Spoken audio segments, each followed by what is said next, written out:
disebut bulan Al-Muharram untuk memberi pesan bahwa jika kita ingin mengawali tahun dengan baik, menjadi orang lebih baik, usahanya baik, semua pekerjaannya baik, maka mulailah berlatih dengan meninggalkan segala yang dilarang oleh Allah Subhanahu wa taala.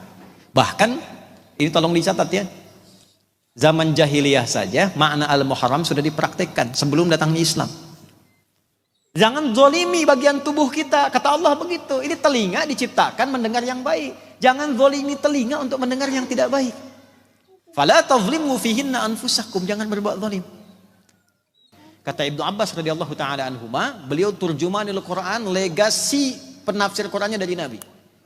Karena ini bulan mulia, bulan terhormat, maka orang yang sengaja berbuat maksiat di bulan ini dosanya 2 kali lipat dibanding hari biasa. Nah, yang kedua poin ini intinya. Ya Rasulullah, puasa apa yang paling utama setelah Ramadan? Kata Nabi, kalimatnya siyamu syahrullahil muharram.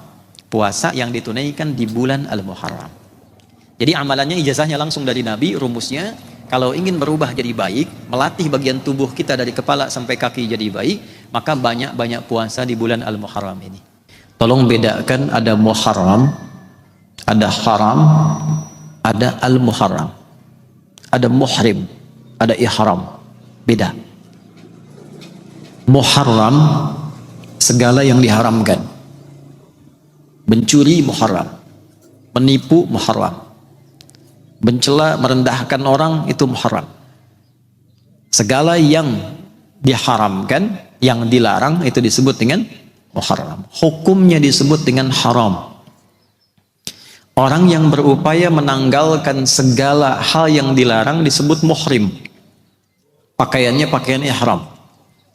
Oleh karena itu dalam umrah dan haji, ketika menggunakan pakaian ihram, dia berkomitmen untuk menanggalkan dan meninggalkan segala yang dilarang Allah sejak saat itu sampai dia selesai menunaikan ibadahnya. Kalau kita ingin mengganti waktu untuk meninggalkan segala yang dilarang, dan kita ingin berusaha menjadi lebih baik, rumus hadisnya di riwayat Al-Bukhari Kitabul Iman, meninggalkan segala yang tidak baik menjadi baik, itulah hijrah. Kalau kita ingin masuk ke dalamnya dengan sifat disebut dengan hijriyah, maka kalau ingin memulai hijrah, pesan dari nabinya sederhana, tinggalkan kebiasaan-kebiasaan yang dilarang, yang hukumnya haram. Maka rumusnya dalam bahasa Arab salah satunya tambahkan alif lam pada kata itu. Muharram tambah alif lam menjadi Al-Muharram. Bulan pertama dalam kalender hijrah disebut bulan Al-Muharram untuk memberi pesan bahwa jika kita ingin mengawali tahun dengan baik, menjadi orang lebih baik, usahanya baik, semua pekerjaannya baik, maka mulailah berlatih dengan meninggalkan segala yang dilarang oleh Allah Subhanahu wa taala. Bahkan ini tolong dicatat ya. Zaman jahiliyah saja makna Al-Muharram sudah dipraktekkan sebelum datangnya Islam. Sudah viral di kalangan jahiliyah, ada 4 bulan pesan dari nabi-nabi sebelumnya disampaikan lewat lisan sehingga sampai ke masyarakat lingkungan Nabi. Kalau tiba 4 bulan ini, maka semua menjaga diri dari perbuatan yang terlarang. Kalau sudah ada 4 bulan ini, itu perang bisa libur, Pak. Mencela itu libur, menyakiti itu libur, tidak boleh ada perang. Untuk menghormati 4 bulan ini. Dalam hadis disampaikan riwayat Ibnu Abbas radhiyallahu taala anhuma dari Nabi sallallahu alaihi wasallam, 3 mutawaliyat, 3 berurutan, yang 1 terpisah. Dzulqa'dah bulan 11, Dzulhijjah bulan 12, Al-Muharram bulan pertama, 11, 12 bulan 1. Dan Rajabun Mudhar ma baina Jumada wa Sya'ban. Bulan Rajab antara bulan 6 dan bulan ke-8. Jumada dan Sya'ban. 4 bulan ini. Dan ini ditetapkan dalam kalender Islam, langsung Allah yang melegalkan. Turun ketetapan Allah, Quran surah 9 ayat 36. Inna iddatash syuhuri 'indallahi 12 syahran fi kitabillah yauma khalaqas samawati wal arda minha 4 hurum. Dzalika ad-dinul qayyim fala tadhlimu fihinna anfusakum. Al-ayat. Pakai inna tuh. Kalau yang ngaji di pesantren kita hafal itu ya. Di ilmu nahwu, inna harfu nasbin wa taukidin tansibul isma wa tarfa'ul khabara mabniyun 'alal fathi la mahalla lahu minal i'rabi. Inna itu huruf taukid dan nasab. Kalau difungsi kalimat menjadikan kalimat setelahnya harakat fathah. Kalau jamak mudzakkar salim dia pakai ya, muannats salim pakai kasrah, ujungnya harakatnya kasrah i, ya kan? Tapi di ilmu balaghah saat masuk kita ke fiqhul lughah, ma'anil huruf, maka nasab itu artinya nasaba rajulu asahu fil ardi. Seseorang tancapkan dengan kuat tongkatnya di bumi tidak goyah. Nasab itu berfungsi menancapkan informasi dalam jiwa dan jangan goyah sedikit pun. Inna iddatasy syuhur, kata Allah, tancapkan informasi dalam jiwamu yang paling dalam. Jangan pernah goyah. Jaga, kuatkan itu. Sejak aku mencipta langit dan bumi telah kutetapkan 1 tahun 12 bulan. Yauma khalaqas samawati wal ard. Dari 12 bulan ini setahun, minha arba'atun hurum, ada 4 bulan terhormat. 4 bulan ini terhormat di sisi Allah. Jadi mesti dijaga kehormatannya, penjagaan kehormatan ini untuk menjaga kehormatan kita. Karena kita ini lahirnya terhormat. Ya. Kita makhluk, Allah khaliq. Wa idz qala rabbuka lil malaikati inni khaliqum basyara. Satu-satunya Tuhan yang menyebut dirinya khaliq dalam kitab sucinya hanyalah Allah. Quran surah 15 ayat 28. Inni khaliq. Kita yang tercipta disebut makhluk. Karakter kita, bawaan kita disebut akhlak. Wa innaka la'ala khuluqin azim di surat Al-Qalam. Tunggalnya khuluq. Jadi makhluk, sifatnya akhlak, tunggalnya khuluq, penciptanya khaliq. Nah, semua yang melekat pada akhlak itu saat diciptakan semua kita mulia. Terhormat. Misal, maaf ya, mata ini diciptakan dengan mulia. Karena mulia dan terhormat, maka tidak boleh digunakan untuk melihat yang tidak baik. Itulah sebabnya muncul hukum haram dari kata hurmah, seakar dengan kata hurmah. Dilarang supaya tidak hilang kehormatannya. Maka muncul larangan, jangan lihat aurat begini, jangan lihat yang seperti ini. Sebab saat melihat, runtuh kehormatan kita di hadapan Allah. Kenapa lisan dilarang berdusta? Wailul lil mukadzibin. Kenapa dilarang mencela? La yasr qaumin qaum. Kenapa dilarang ghibah? La yaghtab ba'dukum ba'dha. Karena saat lisan ini mencela, kehormatan kita akan hilang. Ini kehormatan yang melekat pada seseorang disebut dengan takrim. Sifat yang melekat kalau sudah ada sampai dibawa pulang namanya karamah. Itu yang melekat pada diri kita. Itulah yang dimaksud Quran surah 17 ayat 70. Walaqad karramna bani Adam wa hamalnahum fil barri wal bahr wa razaqnahum minat thayyibat wa faddalnahum ala katsirin mimman khalaqna tafdila. Pakai dengan lam dan qad. Lamnya taukid, qadnya tahqiq. Aku pastikan dan aku jamin, kata Allah, saat anak cucu Adam siapapun diciptakan, dalam penciptaannya melekat kemuliaan pada seluruh bagian tubuhnya. Jadi bukan hanya fisiknya yang sempurna. Quran surah 95 ayat 4, laqad khalaqnal insana fi ahsani taqwim, itu fisiknya, ujung kepala sampai ujung kaki. Fungsi yang melekat pada fisik ini mulia sifatnya. Semua mulia. Saking mulianya, kata Allah, rizkinya pun harus mencari yang baik. Karena itu dilarang menipu, dilarang nyogok, dilarang korupsi. Kenapa? Karena ini makhluk mulia, tidak boleh hilang kehormatannya. Kemudian wafaddalnahum ala katsirin mimman khalaqna tafdila. Beraktivitas di daratan, banyak di lautan, kami berikan kemuliaan, keutamaan melebihi makhluk yang lainnya. Nah, jadi saat kita mulai tercipta ini, semua kita mulia. Semua. Cuma sayang dalam kehidupan kan ada saja peristiwa yang menjadikan kita sulit menjaga kemuliaan itu. Ya, boleh angkat tangan siapa yang hidupnya sampai detik ini tidak pernah mencela orang. Ada yang sampai hari ini tidak pernah melihat maksiat, matanya boleh angkat tangan. Tidak ada. Ada yang tidak pernah berprasangka buruk sampai hari ini? Tidak ada. Ada saja kan? Nah, untuk mengevaluasi itu, ada harian, ada pekanan, ada bulanan, ada tahunan. Harian itu sholat 5 waktu. As-sholawatu ila sholawat kafaratun lima bainahunna malam takunil kabair. Sholat satu ke sholat lainnya otomatis yang kecil-kecil gugur sepanjang dosa besar. Sepanjang bukan dosa besar. Pekanan Jumat, wal jumu'atu ilal jumu'ati. Jumat ke Jumat otomatis menggugurkan dosa-dosa kecil. Jadi kalau nggak berangkat Jumatan rugi itu. Dosa kecilnya belum hilang, apalagi yang besarnya. Terus nggak ada Mbak. Yang nggak punya dosa boleh angkat tangan nih. Ada yang dosanya sedikit? Saya mau tanya nih, Nabi Adam ketika diizinkan berbuat salah itu kesalahannya berapa? 1 kan? Makan buah larangan kan? Coba, Nabi Adam, bapak moyang kita, salahnya 1, keluar dari surga. Antum salah banyak, pengen masuk. Bayang ya?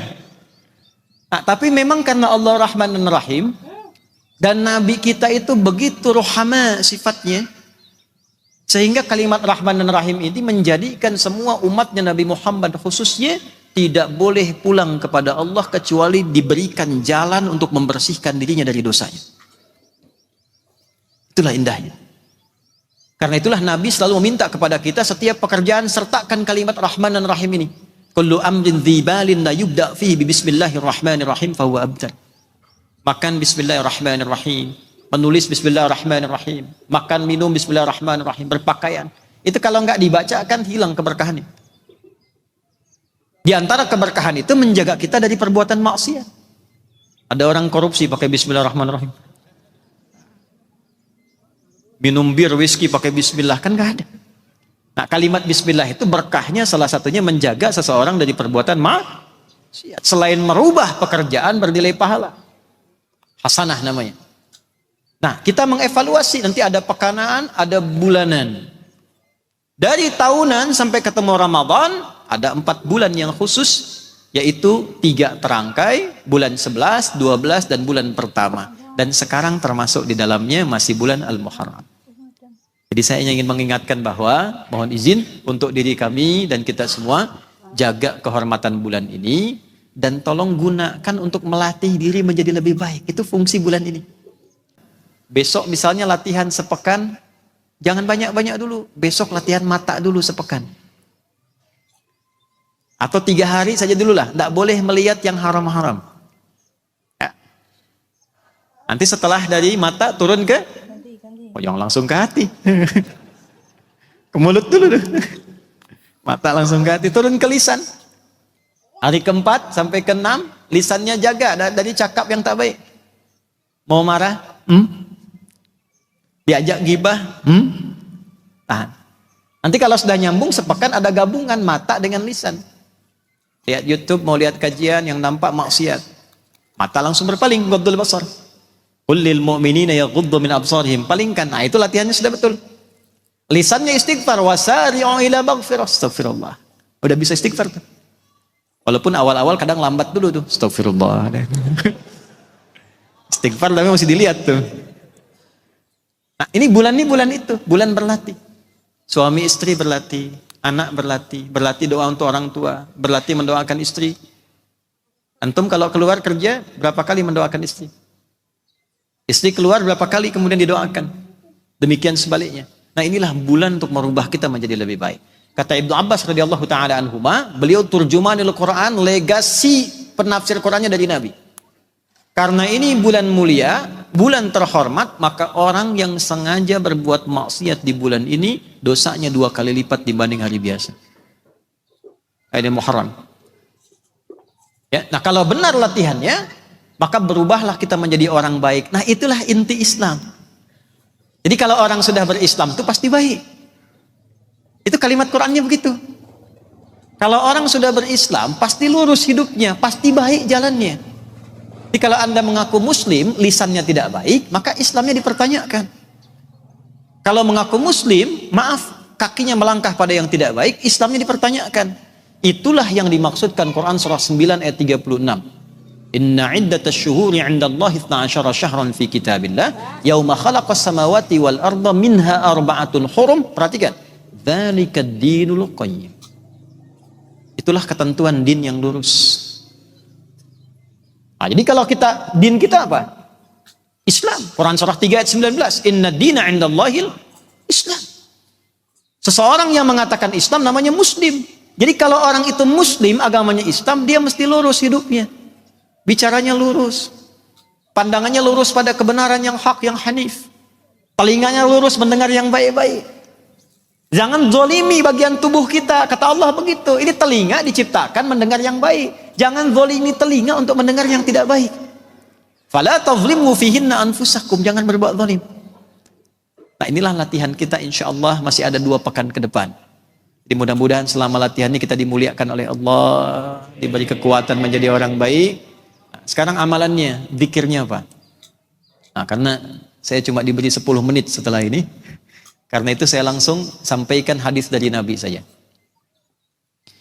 Nabi pernah ditanya oleh sahabat, riwayatnya dari riwayat Muslim dari sahabat Abu Hurairah radhiyallahu taala anhu, suila ay an-nabiyyu sallallahu alaihi wasallam, Nabi sallallahu alaihi wasallam pernah ditanya, ayyus salati afdal ba'da maktubati ya Rasulullah. Ya Rasulullah, salat apa yang paling utama setelah salat yang 5 waktu? Wa ayyus siyami afdal ba'da syahri Ramadan, dan puasa apa yang utama setelah puasa Ramadan? Maka Nabi sallallahu alaihi wasallam menjawab, perhatikan kalimatnya, afdalus salati ba'da al-maktubati as-salatu fi jawfil laili. Salat yang paling istimewa setelah salat 5 waktu itu di hadapan Allah adalah salat malam, tahajud. Kata para ulama di tafsir hadisnya, kenapa jadi istimewa? Karena yang pertama, salat malam itu ditunaikan dalam keadaan sunyi sehingga potensi riyanya berkurang. Kalau siang banyak yang lihat, belum datang jamaah Jumat khusyuk sekali, biasa. Nanti datang lagi jamaah lebih banyak, tambah khusyuk. Karena yang lihat banyak. Bising, sentuhan ke hatinya sedikit. Salat malam belum tentu orang lihat. Hubungan kita langsung dengan Allah, hati kita lebih tertata. Inna nasyi'atal laili hiya ashaddu wat'a wa aqwamu qila. Quran surah 73 ayat 6. Lebih menyentuh kepada jiwa. Nah, yang kedua, poin ini intinya. Ya Rasulullah, puasa apa yang paling utama setelah Ramadan? Kata Nabi, kalimatnya siyamu syahrullahil muharram. Puasa yang ditunaikan di bulan al-Muharram. Jadi amalannya, ijazahnya langsung dari Nabi, rumusnya, kalau ingin berubah jadi baik, melatih bagian tubuh kita dari kepala sampai kaki jadi baik, maka banyak-banyak puasa di bulan Al-Muharram ini. Tanggal 10 sudah lewat, 9, 11 sudah selesai, boleh besok puasa, boleh. Kalau ingin tunggu Senin supaya ingin memulai, boleh. Berhenti dulu Selasa, Rabu, Kamis puasa lagi, boleh.